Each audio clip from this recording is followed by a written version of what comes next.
Hello, my name is Steve Deeks. I'll be your instructor for the MSA approved racing school course.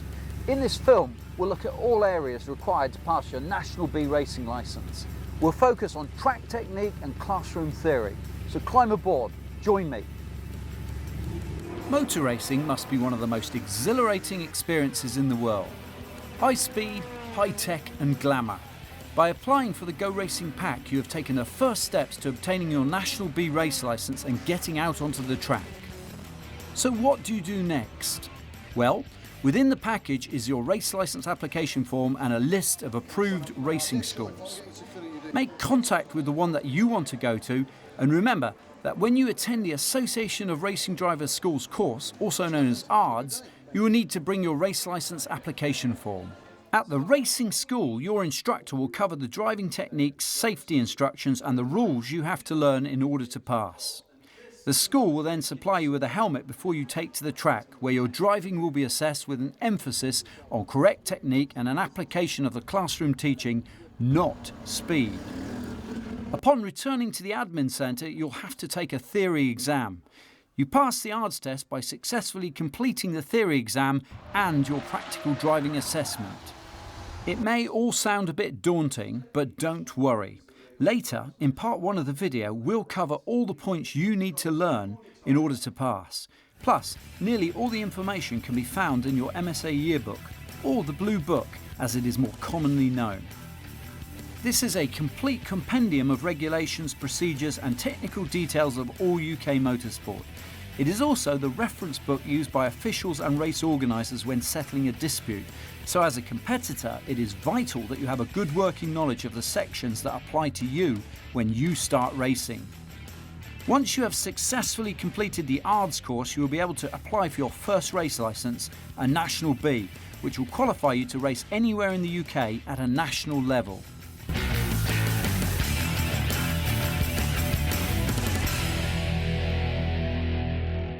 In order to be successful in motorsport, it is important to have some knowledge of how the world of motor racing is run. Worldwide administration is carried out by the FIA, the Federation International Automobile, which in turn gives national authority to a motor club to administer the sport in that country. In the United Kingdom, that body is the MSA, or Motorsports Association. The MSA administer rules and regulations authorised by the Motorsports Council, which covers all aspects of four-wheel motorsport.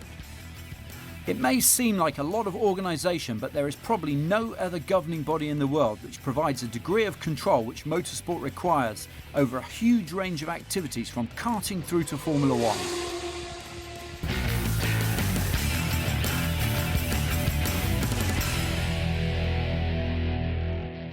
Before a race driver gets anywhere near the racetrack, they had better be pretty well dressed. And that means high quality racewear, such as we see here. Perhaps the most important item a driver must consider is the crash helmet. And this is a particularly good example. Carbon and Kevlar construction, Nomex fireproof lining, and a 3mm Lexan visor. Next up is the racing suit. Again, a high quality item. This one is 3-layer, and you should check with the MSA Blue Book that it has the correct labels. Of course, these two items must be supplemented by a pair of professional fitted Nomex driver's gloves for maximum control in the cockpit. On the subject of control, professionally constructed Nomex driver's boots are critical for that ultimate pedal feel in the cockpit.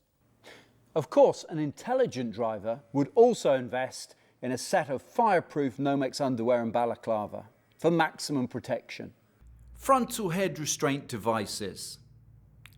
Frontal head restraint devices will become mandatory from the 1st of January 2015 for all single-seater racing cars built after the 1st of the 1st 2000, and will be strongly recommended for all other racing classes other than some historic cars where their use is not feasible. From the 1st of January 2016, it will become mandatory for all classes, with the exception of historic cars as previously mentioned. Now, of course, all of this race kit is expensive, but it could save your life. So don't scrimp. Buy the best you can afford and look after it.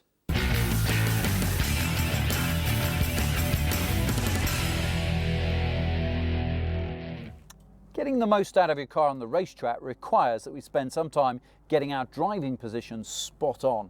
And contrary to popular belief, we do not sit with our arms locked out in the classic Fangio position, but rather we sit upright, shoulders supported, bending the arms, and the hands go over the wheel in a 10-2 or quarter-to-3 position from which we don't vary. In fact, if we take a hairpin corner, we'd cross our arms up rather than feed the wheel. But before we go anywhere near the racetrack, clearly we have to familiarise ourselves with all of our car's controls, know where they are, what they do, gearbox gate, pedal layout, all of the minor controls, and what's more, we have to be able to reach them without loosening off our seat belts. Failure to do that and we're not going to make it out on the race circuit. There is more to driving a race car than just pressing a few pedals and turning the steering wheel. Seat of the pants instinct will take you so far, but intellect will take you further.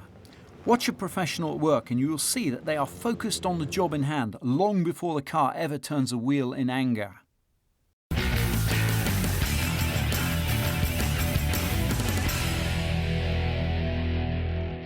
Mental focus is one thing, but what about physical fitness? Well, whilst you don't have to be an Olympic athlete, Lewis Hamilton has proved the merits of being one of the fittest drivers of his generation. Even as a club racer, you can stack the odds in your favour by making sure you are in tip-top physical condition.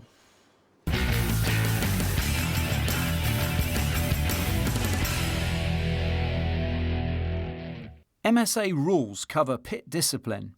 Make sure you are conversant with them. The clerk of the course will take a dim view of reckless or incompetent driving in the pits. When you want to come in off the track, make it obvious to other competitors by signalling your intentions clearly and early, using either a raised hand or indicator or both. Pit stops have become an integral part of today's motorsport, whether by design or by default. A good knowledge of pit lane discipline is vital for both safety and performance. A lack of knowledge here may result in damage to your car or injury to yourself, your team, or any pit personnel or competitors. Every pit lane is different, and a skilled competitor will familiarise themselves with the rules and procedures for that particular circuit. The operation of the pit lane exit is the responsibility of race control. They will communicate with the driver via either a lighting system at the pit lane exit or via a safety marshal with a radio, who will either replace or supplement the lights with red and green flags. Once past the control point, it is the driver's responsibility to accelerate smoothly and swiftly to racing speed to blend with circuit traffic without crossing the pit lane exit blend line. Despite race control's instructions, the onus is still very much on the driver to check his track position to avoid causing an unnecessary incident on rejoining the circuit. Remember, a moment of recklessness in the pit lane can earn you a licence endorsement, a fine, or even exclusion from the race. There is also the added risk of fire in the pits, so organisers and race officials are necessarily strict about pit lane discipline.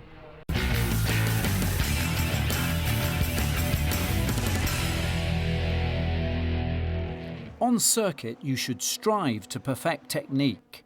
This involves positioning your car on the approach to the corner, progressive braking, a well-timed synchronised gear change, and accurate turning, clipping and exit points.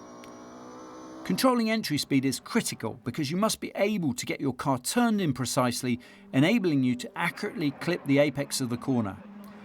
This will allow you to feed on power as early in the corner as is possible. The net result will be a reduction in your lap times. The preferred method of downshifting is the heel and toe technique. This involves matching engine speed with the speed of the road wheels and the selected lower gear, so that when you release the clutch, you are not subject to driveline snatch throwing weight forward. Let's take another look at the technique. Here, the driver is seen controlling both brake and accelerator with the ball of the right foot, the throttle being blipped to synchronise with the movement of the gear lever. Unless heel and toe is deployed, you will be at a disadvantage, especially in the wet. The key area of technique most novices fail to master is not looking far enough ahead through corners. The pro develops the art of sighting a corner, i.e. looking well beyond the next point of reference. Sighting will dramatically improve your lines and has the added and not inconsiderable advantage of making you less likely to become entangled in somebody else's accident.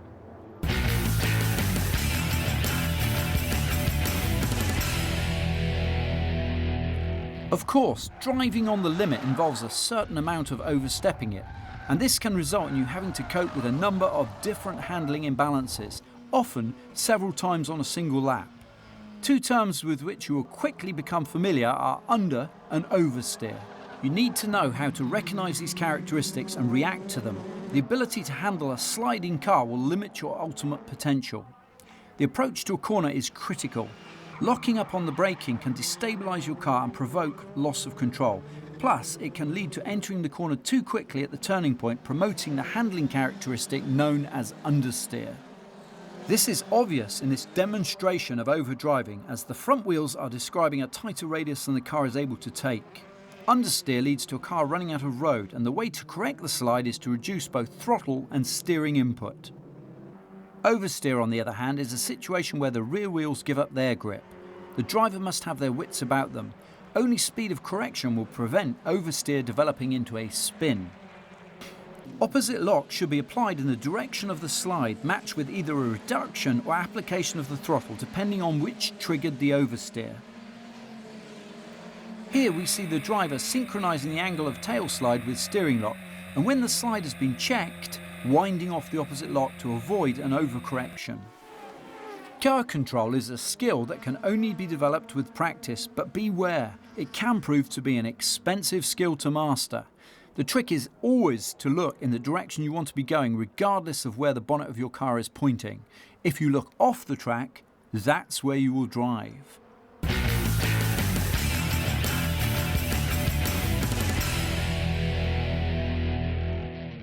Another problem you will encounter is being forced off the racing line either by circumstance or another competitor. This is hazardous, as grip levels are considerably reduced by small pieces of tyre rubber swept offline. Obviously, braking distances have to be amended, as will the point at which power can be reapplied.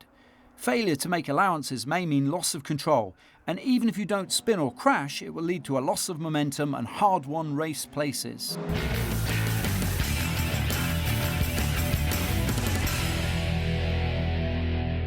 New from the start of the 2014 season was the introduction of track limits for circuit racing.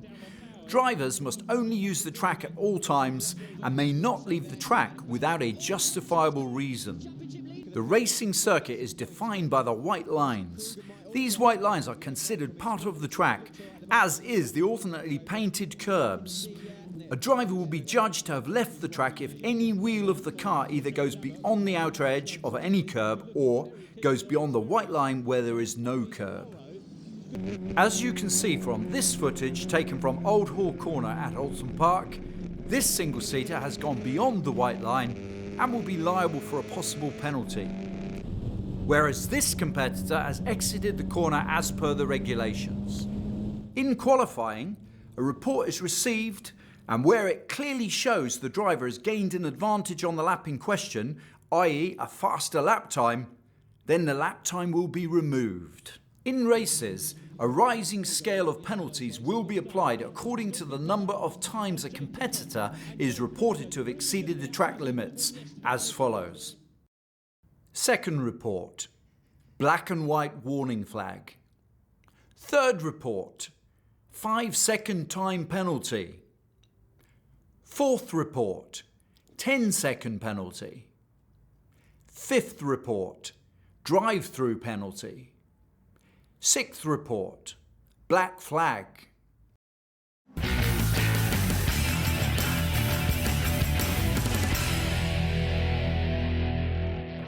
You may have to move offline to instigate an overtaking manoeuvre. For this reason, you must be decisive and try to complete your pass before entering the corner. In this BTCC incident, neither driver made the finish as a result of over-assertive driving. In club racing, you'll win yourself no friends driving in this fashion and may even find yourself excluded from your championship. A clean overtaking manoeuvre is put together as a result of a fast exit out of a preceding corner. Extra momentum gained by good technique is put to use in this clean, fair passing manoeuvre.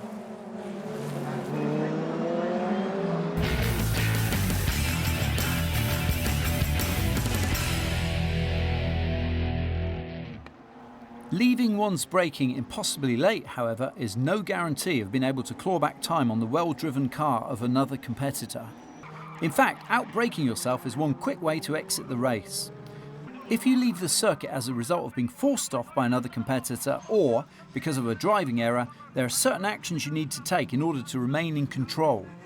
Don't brake, ease back on the throttle, hold the steering wheel with a very light grip and gently ease your car back onto the circuit.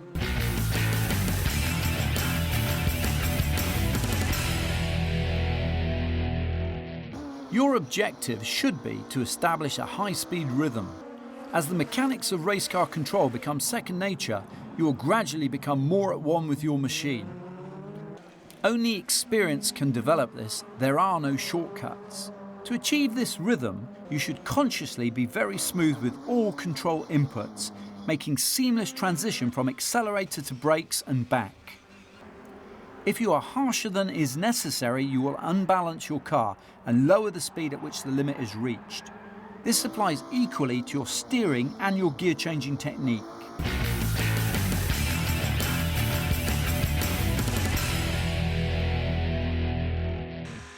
The components of speed are smoothness, accuracy, and consistency. If you concentrate on mastering these aspects of your driving, speed will naturally flow. If, on the other hand, you try to force the pace, you will tend to make more errors. Watch any top driver in action and you cannot fail to pick up on this quality, a mastery of the component elements of speed. Typically, as a novice, you will tend to overreact to situations, frequently triggering incidents that are more serious than the initial problem that you may have been trying to correct. Clearly, in the early stages of your career, you must respect your personal limits. Lessons learnt in this way can be expensive and potentially painful.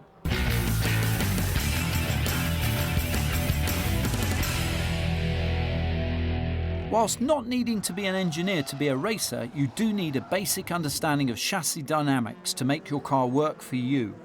Weight transfer can totally alter the way a car handles on the approach to and through a corner. Weight over the front wheels helps turning and promotes oversteer. Weight over the rear axle leads to understeer. As your experience level increases, you will exploit these properties to your advantage.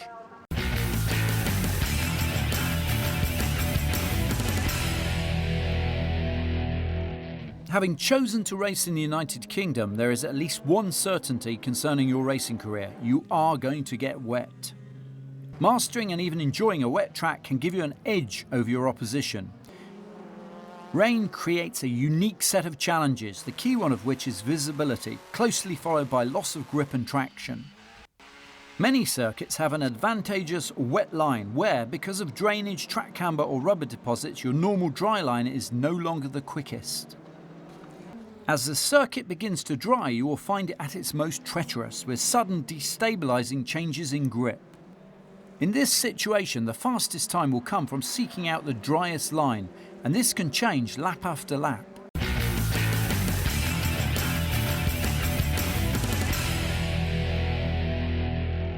So far, we have looked at understeer and oversteer, both counterproductive states. Clearly, a car being driven on the limit is sliding, though, in a handling state where it is neither under nor oversteering, but all four wheels are drifting and by the same amount. This productive state is difficult for a novice to achieve, and it's referred to as the four-wheel drift. This is clearly illustrated here by a Formula Ford.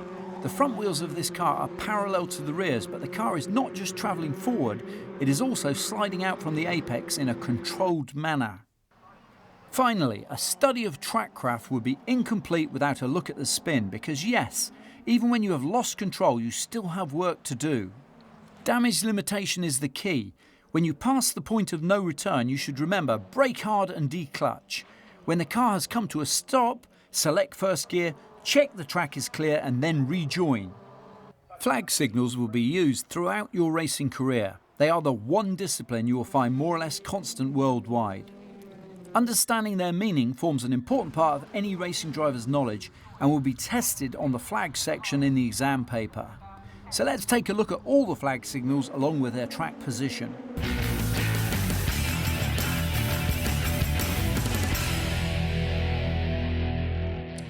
National flag. This may be used in the event of start light failure to signify the start of the race. This operates in the same way as the lights. When the flag is raised, the lights are on. When the flag falls, the lights are off and the race is started. Blue flag stationary. Another competitor is following close behind. Blue flag waved. A faster competitor is trying to overtake you. It's important that when you are being overtaken, you are predictable. In most cases, this means keeping to the racing line so the overtaking driver knows where to find you on the racetrack. White flag. This indicates a slow-moving vehicle, such as a fellow competitor with a problem, an ambulance or a service vehicle on track. The white flag will be waved when the driver comes upon the part of the track the slow-moving vehicle is on. Yellow flag stationary. Danger. Drivers must slow down sufficiently to retain full control of the vehicle, and there is no overtaking. Yellow flag waved. Great danger. Still no overtaking. Slow down considerably and be prepared to change from the racing line or take other evasive action, including stopping if necessary. The signal may be supplemented by flashing yellow lights which have the same meaning. Hazard boards will warn of a hazard that was not present when the practice or race commenced. Yellow flag with red stripes. This indicates there is a slippery surface ahead. Yellow flag with red stripes waved. This indicates that the slippery surface is imminent. The green flag signifies all clear at the end of a danger area controlled by yellows. This also signifies the start of a formation lap, but not the start of a race. This flag will also be shown at all marshals posts on the warm-up lap. Red flag. There has been a serious incident and the race has been stopped. At this point, the driver should raise their arm to warn other competitors. Slow down, cease racing, no overtaking, and be prepared to stop on the track if it is blocked. Marshals will signal the cars back to either the start line or the pit lane. Black flag with an orange disc and the driver's number. This means that the driver has an apparent mechanical problem or fire and must call into the pits at the end of the lap. Black and white diagonal flag displayed with the driver's number. This is a warning to the driver that their behaviour is suspect and they may be black flagged on further reports. Black flag with number displayed. This means that the driver concerned must stop at his pit within one lap and report to the clerk of the course.